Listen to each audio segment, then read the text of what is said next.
The Negev Desert is uniquely hostile to civilization. The climate is blistering, the soil is dry, and the region lacks reliable surface water.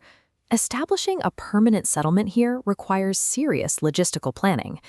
The ancient kingdom of Judah didn't place a thriving administrative center in this wasteland by chance. They conquered the landscape through deliberate, meticulous engineering. Archaeologists were able to uncover this layout because they removed the newer upper layers from the Roman and Herodian periods. That excavation exposed an intact, completely unencumbered foundation of an Iron Age town from the 8th century BCE. Looking at this foundation raises a mechanical question. How exactly did ancient engineers design a city from the outside in to withstand heat, manage nomadic spy threats, and survive imperial sieges? Survival in this wasteland required engineering every single inch of the city, from its tree roots to its perimeter walls, into a functional tool for statecraft and defense. This cross-section diagram shows the local geology. Two parallel mountain ridges pinched together, creating a bottleneck that physically forces the underground aquifer water upward. That compression made it possible to dig a massive 69-meter-deep well to reach the water table. Beside that well sits a tamarisk tree. This plant has a biological mechanism perfectly suited for the desert. It pulls up filtered groundwater and excretes excess salt through its thin leaves. This creates a highly salty patch of dirt directly underneath it, killing off any competing vegetation and monopolizing the limited water. But the well and the tree are both located entirely outside the city's defensive walls. The state deliberately placed its most valuable resource outdoors so they could trade with Bedouin caravan routes, who carried luxury goods like frankincense from Arabia without ever letting foreigners inside the fortress. Moving inside, the main entrance is a 4-room gatehouse. In the ancient world, the gate was the civic heart of a city. It functioned as a heavily controlled marketplace, a public forum, and a court where elders and governors judged local disputes. Directly adjacent to that inner gate are 3 massive stone storehouses. By keeping tax revenues and high-value commodities like wine and olive oil right at the threshold, the administrators minimized the distance traders had to travel. Placing the water outside and the stockpiles right at the entrance was a calculated risk management strategy.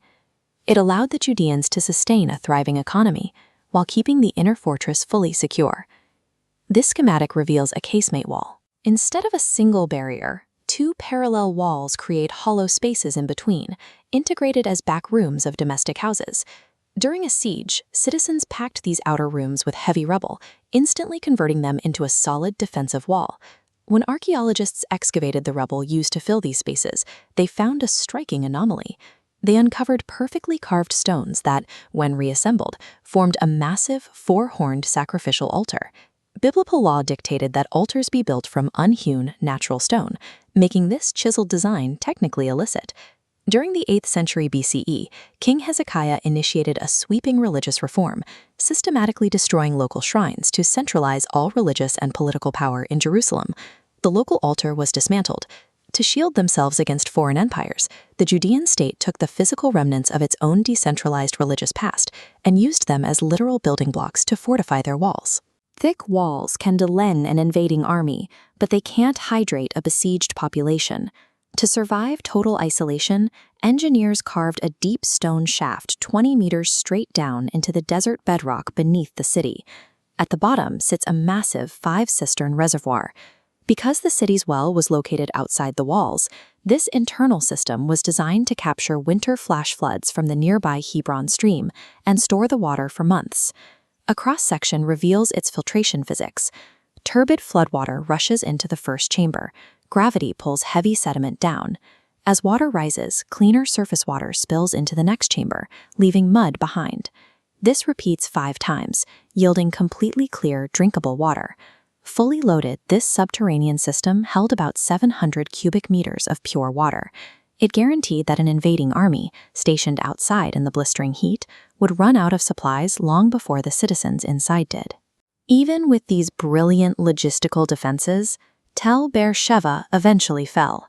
In the late 8th century BCE, the Assyrian king Sennacherib marched his imperial army through the region, overwhelming the fortress.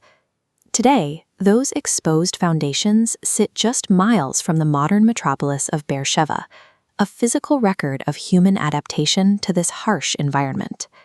Tel Be'er Sheva stands as proof that ancient urban planning functioned as an intricate machine, engineered from the bedrock up for survival, politics, and power.